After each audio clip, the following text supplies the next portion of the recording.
Ayah saya almarhum adalah pensiunan Angkatan Udara.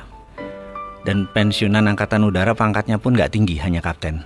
Jadi bisa dibayangkan, saya lahir di Mospati, di Madiun, asli Malang. Rumah kami yang termewah itu adalah gorden.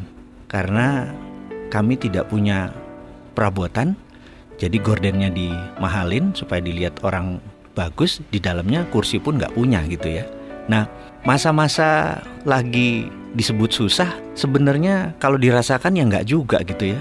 Karena hampir tiap hari ketawa juga tuh gitu ya. Makan apa adanya juga kita seru-seru aja. Jadi sebenarnya kata susah itu sebenarnya nggak ada gitu ya. Dan jalan seperti biasa. Tapi ada moral lesson atau pelajaran yang saya dapat dari almarhum ayah saya adalah terpaksa nyambi kan. Jadi selesai kerja jam 2 itu nyambi pakai truk tentara itu ke Cepu nganter tembakau. Ya memanfaatkan peluang-peluang usaha gitu ya. Nah pada saat itu saya ikut ayah saya masih 4 tahun 5 tahun di samping. Dan disitulah kesempatan saya belajar pelajaran bisnis Jawa, yang itu saya pakai untuk disertasi saya waktu sekolah dulu. Akhirnya saya menggunakan metode ini. Jadi ada ternyata untuk makmur itu, katanya nanti Indonesia gemah rimpah rojinawi joroyo-royo itu ada kata toto tentrem kertora harjo gitu ya. Jadi untuk kertora harjo itu kita harus tentrem gitu. Nah untuk tentrem itu kita harus noto. Nah noto itu kan manajemen gitu ya. Dalam bahasa manajemen adalah getting things done through other people, menyelesaikan masalah melalui orang lain. Ternyata di Jawa itu, melalui almarhum ayah saya cerita bahwa di Jawa itu toto itu ada 6 step, yaitu toto, titi, titis, tetek, tutuk, tuntas gitu. Nah, pelajaran itulah yang selalu saya teringat sampai saat ini di kepala 5 usia saya ini. Manajemen Jawa yang menurut saya luar biasa itulah akhirnya menjadi platform saya berbisnis. Dan dari dulu memang akhirnya saya pegawai itu hanya batu lompatan saja gitu.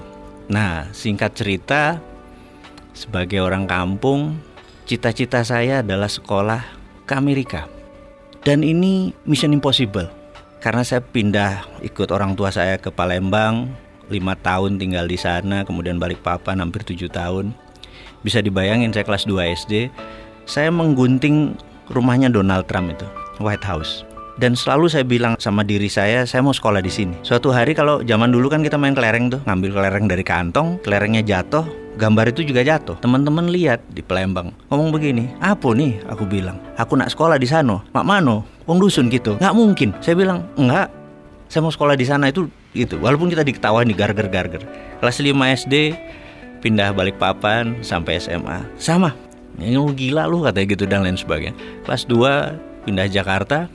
Setiap hari dari Blok M ke Halim itu selalu lewat Dekdikbud. Suatu hari ada pajangan besar sekolah ke luar negeri. Dan saya berkata, kesempatan. Saya mendaftar. Pengumuman saya ingat banget karena nilai ijazah saya 6, paling tinggi 8 agama. 1 nggak mungkin lah gitu. Tapi saya pede dalam hati bahwa saya sekolah ke luar negeri. Pengumuman keluar nggak ada nama kita. Karena saya emang dari pertama mau ke Amerika. Sementara zamannya Pak Habibie itu tahun 84, 85, 86 itu kan disekolahkannya ke Belanda atau ke Jerman gitu ya. Saya ngotot. Terus seminggu kemudian dapat surat harus ke Dekdikbud. Hadirlah kita ke tempat itu dan dikatakan, kamu kurang ajar, kamu ngerusak tugas saya, kamu bahasa Inggris nggak bisa, matematik jelek semua, tapi mau ke Amerika, ngimpi kamu gitu. Dan dimarahi. Intinya setelah 15 menit dia marah, kamu berdua berangkat ke Amerika. Kaget gitu. Karena rupanya ada 6 tempat ke Amerika yang daftar cuma kalian berdua. Jadi bagi saya itu banyak moment of greatness, bahwa kata siapa harus punya uang yang banyak, kata siapa harus punya sekolah pinter-pinter amat gitu. Yang penting adalah ya bondo nekat gitu loh. Pede aja dan nggak pernah ngerubah mimpi.